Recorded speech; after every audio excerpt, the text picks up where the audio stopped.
গভীরভাবে বিশ্বাস করি এটি আল্লাহ তাআলার একান্ত মেহেরবানিতে এই পরিবর্তন হয়েছে। আর এর জমিনের দায়িত্ব এবং এই জমিনের কৃতিত্ব হচ্ছে বাংলাদেশের 18 কোটি মানুষের। আমরা এখানে কাউকে কোনো মাস্টার মাইন্ড মানি না এবং নিজেদেরকেও মাস্টার মাইন্ড দাবি করি না। যদি একজনকে আমরা মাস্টার মাইন্ড বলি তাহলে বাকি সবাইকে আন্ডারমাইন্ড করতে হবে, আমরা তা করবো না। আমরা সবাইকে সম্মান করি। 10 মাসের শিশু তুলে নিয়ে যে মা উত্তরার রাস্তায় সেদিন নেমে পড়েছিলেন, তাকে থেকে শুরু করে 82 বছরের বৃদ্ধ পর্যন্ত রাস্তায় এসে যারা প্রতিবাদ করেছেন, এই লড়াইকে জোরদার করেছেন, ফ্যাসিবাদের পতন নিশ্চিত করেছেন, আমরা মনে করি তারা সকলেই মাস্টার মাইন্ড। আমরা এভাবেই বাংলাদেশের জনগণকে অভিনন্দন জানাই।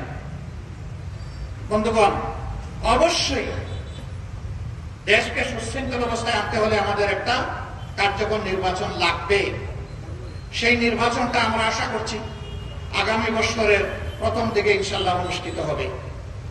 কিন্তু সেই নির্বাচনটা কেমন চাই? আমাদের স্পষ্ট বক্তব্য, অতীতের বস্তা পচায় ধারায় নতুন কোন নির্বাচন চাই না এবং এমন কোন নির্বাচন আমরা মেনেও নেব না।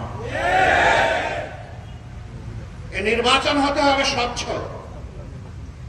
এই নির্বাচন হতে হবে সকলের জন্য লেভেল প্লেইং ফিল্ডের উপরে, সমতল মাঠ নিশ্চিত করতে হবে, প্রশাসনকে নিরপেক্ষ করতে হবে, কোন মাস্তানতন্ত্র চলবে না, কালো টাকার খেলা মানব না।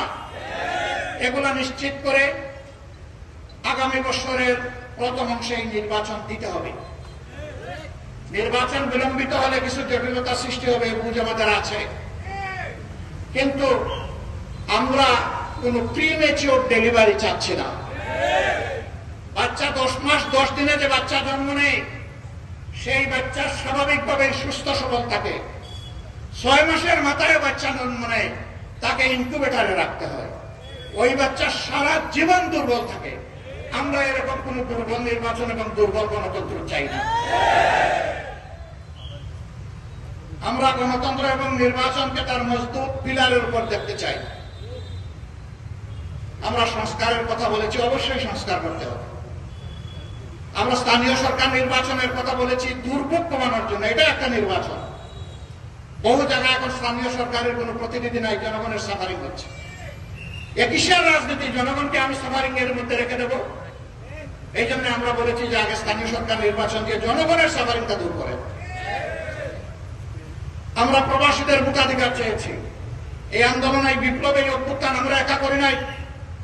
আমাদের প্রবাসীরা সমান কৃতিত্বের দাবিদার। তাদের ভোটাধিকার কেন থাকবে না? তাদের ভোটাধিকার অবশ্যই নিশ্চিত করতে হবে। তাদের ভোটাধিকার শুধু নিশ্চিত করলে হবে না, তাদের ভোট প্রয়োগ নিশ্চিত করার ব্যবস্থা করতে হবে। এগুলো কি আমাদের অন্যায় আবদার? এগুলো আমাদের যৌক্তিক দাবি। প্রবাসীরা হাজার ধরনের বিড়ম্বনার শিকার হন, তার মূল কারণ হচ্ছে তাদের ভোটাধিকার নাই। এই জন্য যারা সরকারে যায় তাদেরকে গুরুত্ব দেয় না।